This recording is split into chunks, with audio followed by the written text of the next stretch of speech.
Statistics Canada reports that the annual inflation rate for June rose 8.1% compared to a year ago. This marks inflation's hottest pace in nearly 40 years. In addition to high food and gas costs, Canadians experienced a surge in prices for travel-related services. But some economists are predicting Canada's inflation rate may have peaked in June, as gas prices are already on the decline. However, one professional says this uncertain time might present an opportunity for investment. Joining us now to tell us more about this opportunity is Brendan Caldwell, Director of Caldwell Securities Ltd. Brendan, welcome back to Forum Daily. Thank you, Nima. Before you get started, though, I must correct you.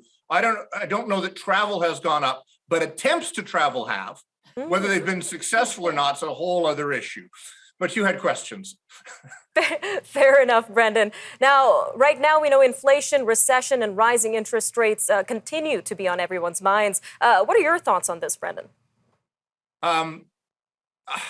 With so many, first off, people tend to talk about things about which they can do nothing. So people talk about the weather, but nobody does anything about it. So too with inflation, rising interest rates. And everybody's wondering, what this means or how will this affect? And people talk about things, I guess, to try and relieve the tension. But I do think there's some actual things that people can do when this uncertainty is at its highest, when the tension's at its highest. That tends to be where the opportunities are, or when the opportunities are. And the major concern here is the big R word, Brendan, recession. But what happens to interest rates if we actually do move into a recession? Well, it's a funny thing. So I'll try and unpack this in 30 seconds or less.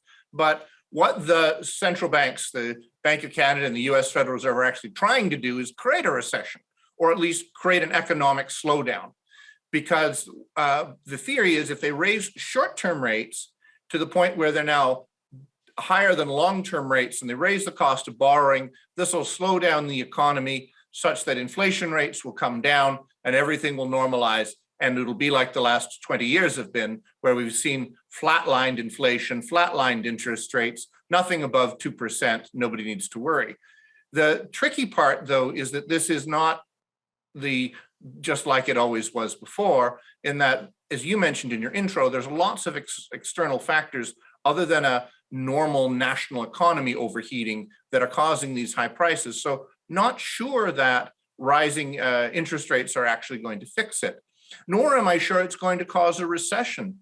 To have a recession, you generally need people to be thrown out of work. And as things stand, at least at the moment, it's pretty hard to find people in our business, in any business. We may be the only two people working, you and me, Nima, because it's so hard to find people to come to do any job. All right, Brendan. Well, instead of worrying about everything, you've said that this is an opportunity for investment. So how so, Brendan? Well, again, I think as alluded to, the best time to do something is now. And the absolute best time is when everybody says, definitely not now. Things are too troubling, too worrisome, there's too much of this, there's too much of that. There is always going to be something. That's what the news is for, is to make one anxious, worried about things.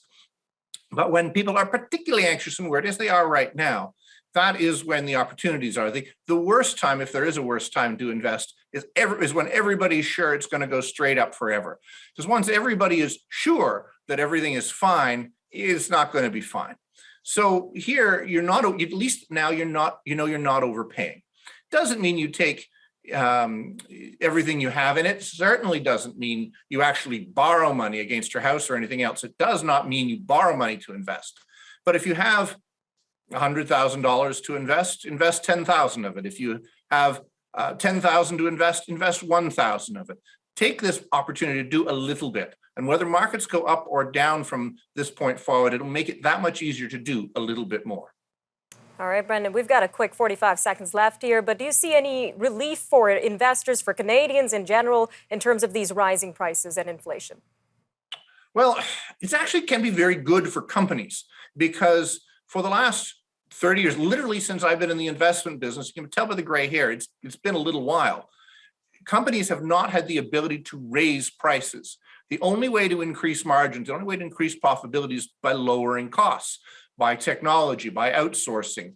Well, now companies, for the first time in literally the 30 years I've been at this, have the ability to raise prices. So this, in a perverse way, can be actually good for companies that can expand their margins by raising prices. So you've got a situation where stock prices are down, yet the company's ability to raise their prices and raise their margins is actually up.